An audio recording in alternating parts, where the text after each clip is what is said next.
السلام علیکم ورحمۃ اللہ وبرکاتہ۔ وعلیکم السلام۔ عاقل بھائی، مجھے آپ سے پوچھنا ہے کہ صلاۃ الحاجت کی کیا کوئی شرعی حیثیت ہے؟ اس کو ہم پڑھ سکتے ہیں اپنی کسی بھی حاجت کے لیے؟ یہ صحیح حدیث سے ثابت ہے؟ کیونکہ میں پڑھتی ہوں ہر کسی کام کے لیے، اب تھوڑی دیر سے چھوڑا ہوا ہے، مجھے پلیز سے بتائیں صلاۃ الحاجت کے لیے۔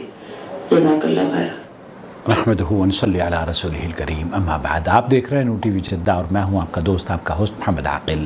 ہمارے چینل کا فارمیٹ یہ ہے کہ آپ وائس میسج واٹس ایپ کے ذریعے ہمیں بھیج دیجئے، ہم یوٹیوب پر آپ کے سوال کا جواب لے کر حاضر ہو جائیں گے، لیکن شرط یہ ہے کہ آپ ہمارے چینل کو سبسکرائب کر لیں اور بیل آئیکن دبانے کے بعد آل نوٹیفیکیشن ضرور الاؤ کریں، تاکہ آپ کا سوال جیسے ہی یوٹیوب پر آئے گا نوٹیفیکیشن آپ کے فون پر پہنچ جائے گی۔ بہت آسان کر دیا ہے، کسی بھی سوال کا جواب آپ حاصل کرنا چاہتے ہو، سعودی عرب کے علماء اور مشائخ کے فتاویٰ آپ کی اپنی زبان میں، آسان زبان میں ہم لے کر حاضر ہو جاتے ہیں۔ بہن یہ جاننا چاہ رہی ہیں کہ کیا صلاۃ الحاجہ، جسے نماز حاجت ہم کہتے ہیں، میں پڑھا کرتی تھی، ہر کام کے لیے پڑھتی تھی، لیکن کچھ دنوں سے پڑھ نہیں رہی ہوں، اس کی کیا کیفیت ہے، شرعی حیثیت کیا ہے؟ شیخ عبدالعزیز بن باز سے بھی یہی پوچھا گیا، یہاں ڈاکٹر خالد المصلح سے جو پوچھا جا رہا ہے وہ آپ کی خدمت میں پیش کروں گا۔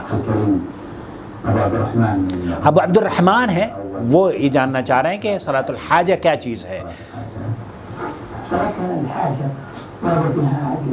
صلاۃ الحاجہ ورد فیہا عدۃ الاحادیث، شیخ فرما رہے ہیں کہ احادیث اس سلسلے میں وارد ہوئی ہیں، کئی احادیث ہیں نماز حاجت کے بارے میں،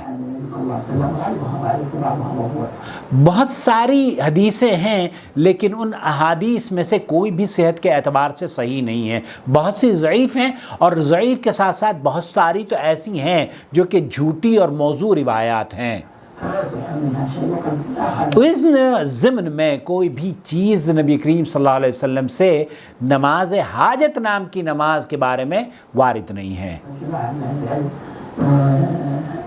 اب وہ لوگ جن لوگوں نے جن احادیث کا تذکرہ شیخ فرما رہے ہیں کہ وہ ضعیف اور موضوع روایات ہیں، ان علماء نے ان احادیث کی کثرت کی وجہ سے اس طرح سے اپنی حاجات کو، جب بھی کسی چیز کے لیے وہ پریشان ہوتے ہیں یا ضرورت ہوتی ہے تو 2 رکعت نماز پڑھتے ہیں، اور یہ طریقہ انہوں نے بنا لیا ہے۔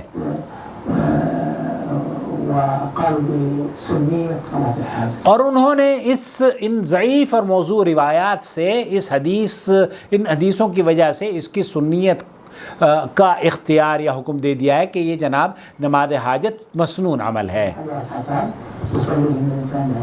یہ 2 رکعت ہیں، اور 2 رکعت کے بعد سلام سے پہلے یا سلام کے بعد دعا کرتا ہے۔ یہ عام طور پر احناف میں بہت اکثر لوگ کرتے ہیں، اور کتابوں میں بھی لکھا ہوا ہے، ہمارے یہاں بھی کئی لوگ کرتے ہیں۔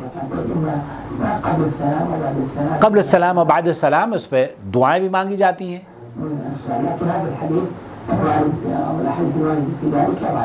یہ تمام احادیث جو بھی وارد ہوئی ہیں یہ تمام کی تمام ضعیف ہیں،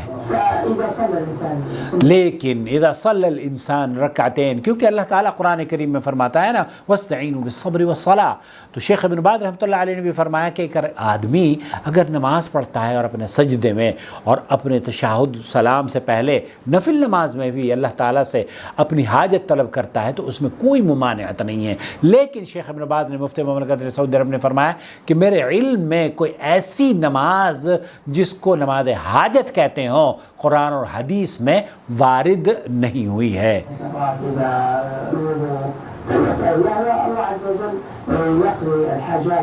آپ اگر نماز میں اپنی حاجتوں کی طلب کر رہے ہیں تو اللہ رب العالمین آپ کی حاجتوں کو پورا کرے گا، آپ اپنی دعاؤں میں اس کو یاد رکھیں، وہ اللہ تعالیٰ آپ کی حاجتوں کو پورا کرے گا۔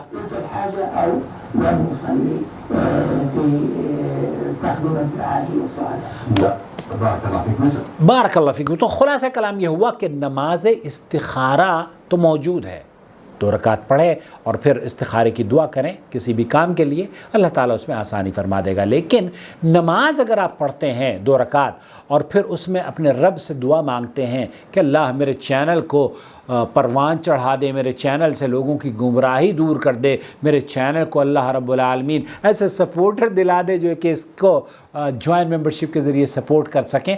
تو یہ آپ نماز میں بھی مانگ سکتے ہیں، کوئی بھی حاجت پوری کر سکتے ہیں، لیکن اگر آپ 2 رکعت نماز خاص پڑھتے ہیں اور یہ تصور کرتے ہیں کہ یہ نماز حاجت نام کی کوئی نماز ہے، تو شیخ فرما رہے ہیں، شیخ عبدالعزیز بن باز نے بھی فرمایا کہ ایسی کوئی نماز اللہ کے رسول صلی اللہ علیہ وسلم سے نماز حاجت کے نام پر یا صلاۃ الحاجہ کے نام پر وارد نہیں ہے۔ واللہ تعالی اعلم، صلی اللہ علیہ نبینا محمد وعلی آلہ وصحبہ اجمعین، والسلام علیکم ورحمۃ اللہ وبرکاتہ۔ آپ جب ویڈیو دیکھ رہے ہوتے ہیں نا میری، تو یہاں لیفٹ پر ٹاپ پر ایک کارڈ نظر آتا ہے، ایسے اپیئر ہوتا ہے، اس میں نوٹیفیکیشن ہوتی ہے آپ کے لیے کہ یہاں یہ ویڈیو ہے، آپ اس کو دیکھ سکتے ہیں۔ تو یہ ٹاپک سے ریلیٹڈ ویڈیوز یہاں پر میں آپ کی خدمت میں پیش کرتا ہوں، اور ویڈیو کے آخر میں بھی جب ویڈیو ختم ہو جاتی ہے نا، تو اس وقت بھی 3 اس طرح کے ڈبے بن کر سامنے آتے ہیں، آپ کی یہاں آنکھوں میں نظر آ رہے ہوں گے،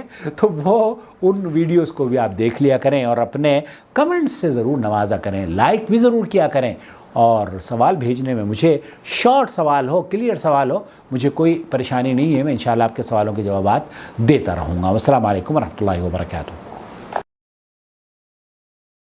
الله ولي الذين آمنوا يخرجهم من الظلمات إلى النور والذين كفروا أولياؤهم الطاغوت يخرجونهم من النور إلى الظلمات أولئك أصحاب النار هم فيها خالدون۔